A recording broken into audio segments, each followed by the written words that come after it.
हरे कृष्णा। राधे राधे दोस्तों। हिंदू धर्म में पूर्णिमा की तिथि बेहद ही खास मानी जाती है। इस दिन स्नान, दान, तप और पूजा करने का भी विशेष विधान है। मान्यता है कि इस दिन किए गए दान का फल अन्य पूर्णिमा की तुलना में 32 गुना अधिक मिलता है, इसलिए इसे 32वीं पूर्णिमा भी कहा जाता है। इसके साथ इस दिन व्रत रखकर भगवान सत्यनारायण की पूजा की जाती है और कथा भी सुनी जाती है। कहा जाता है कि ऐसा करने से घर में सुख, शांति और समृद्धि आती है। वहीं अगर संभव हो तो इस दिन गंगा या किसी पवित्र नदी में स्नान करना चाहिए। मान्यता है कि ऐसा करने से सभी पापों से छुटकारा मिलता है। तो चलिए इसे हमें जानते हैं कि साल की आखिरी पूर्णिमा कब मनाई जाएगी और इस दिन किए जाने वाले स्नान दान के शुभ मुहूर्तों के बारे में। हिंदू पंचांग के अनुसार साल 2024 की आखिरी पूर्णिमा 15 दिसंबर रविवार को मनाई जाएगी। इस बार पूर्णिमा तिथि का आरंभ होगा 14 दिसंबर शनिवार को दोपहर 4:58 पर और वही पूर्णिमा तिथि का समापन होगा 15 दिसंबर रविवार को दोपहर 2:31 पर। ऐसे में उदय तिथि होने के कारण इस बार पूर्णिमा तिथि का व्रत 15 दिसंबर रविवार के दिन की रखा जाएगा और पूर्णिमा का स्नान दान भी 15 दिसंबर रविवार के दिन ही किया जाएगा। इस दिन सूर्योदय होगा सुबह 7:06 पर और सूर्यास्त होगा 5:26 पर। ब्रह्म मुहूर्त रहेगा सुबह 5:17 से 6:12 तक। विजय मुहूर्त रहेगा दोपहर 2:56 से 2:41 तक और अमृत काल रहेगा शाम 6:06 से 7:36 तक। पूर्णिमा के दिन ज्योतिषों के अनुसार स्नान दान के लिए 2 शुभ मुहूर्त है। पहला ब्रह्म मुहूर्त जो सुबह 5:17 से लेकर सुबह 6:12 तक है। वहीं दूसरा अभिजीत मुहूर्त जो सुबह 11:56 से लेकर दोपहर 12:37 तक है। इन दोनों शुभ मुहूर्तों में आप स्नान दान कर सकते हैं। इन दोनों शुभ मुहूर्तों में स्नान दान करने से शुभ फल और पुण्य की प्राप्ति होती है। पूर्णिमा के दिन भगवान विष्णु की पूजा करना बेहद ही शुभ माना जाता है।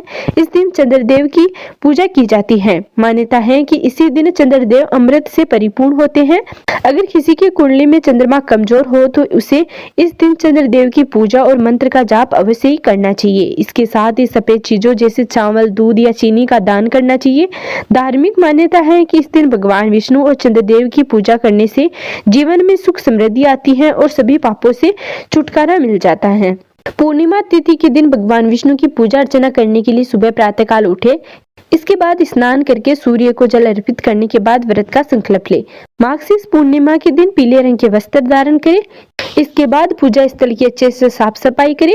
फिर एक चौकी लेकर भगवान विष्णु और माता लक्ष्मी की मूर्ति या तस्वीर जो भी आपके पास हो उसे स्थापित करें। इसके बाद भगवान विष्णु और माता लक्ष्मी को पंचामृत से अभिषेक करें।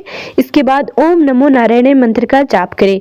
उसके बाद सबसे पहले पुष्प, गंध आदि चीजें भगवान विष्णु को अर्पित करें और माता लक्ष्मी को गुलाब का फूल अर्पित करें।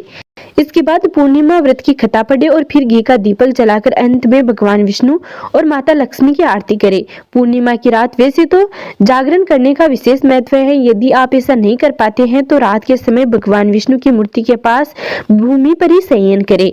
ऐसी मान्यता है कि माघ पूर्णिमा का व्रत करने से व्यक्ति को 32 पूर्णिमा का व्रत करने की जितना जो फल है वो इस पूर्णिमा का व्रत करने से मिल जाता है।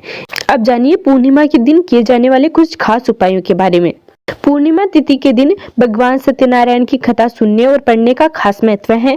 इस अवसर पर जगत के पालनहार भगवान विष्णु और माता लक्ष्मी के साथ में पूजा करके अपने जीवन में सुख पाने की कामना करें। दूसरा उपाय है माघ पूर्णिमा के दिन पीपल का पेड़ जरूर लगाना चाहिए। ऐसा करना बेहद ही शुभ माना जाता है। इसके अलावा इस दिन पर सूर्योदय होने के बाद पानी में तिल और दूध डालकर उसे सींचे और 7 परिक्रमा लगाए। इस उपाय को करने से परिवार में सुख, शांति बनी रहती है और धन की प्राप्ति होती है। तीसरा उपाय है माघ पूर्णिमा के दिन वैसे तो कई उपाय किए जाते हैं, लेकिन इस खास दिन चांदी या सोने का सिक्का घर लाना अधिक शुभ माना जाता है। इस उपाय को करने से माँ लक्ष्मी प्रसन्न होती है और घर में उनका वास होता है। माघ पूर्णिमा के दिन किए गए उपायों से कष्ट में मिटते हैं। ऐसे में यदि आप चाहते हैं कि जीवन में सभी कार्यों में सफलता हासिल हो तो पूर्णिमा के दिन चंद्रोदय होने पर कच्चा दूध में चावल और चीनी डालकर अर्घ्य दें। ऐसा करने से आपको जल्द लाभ मिलेगा।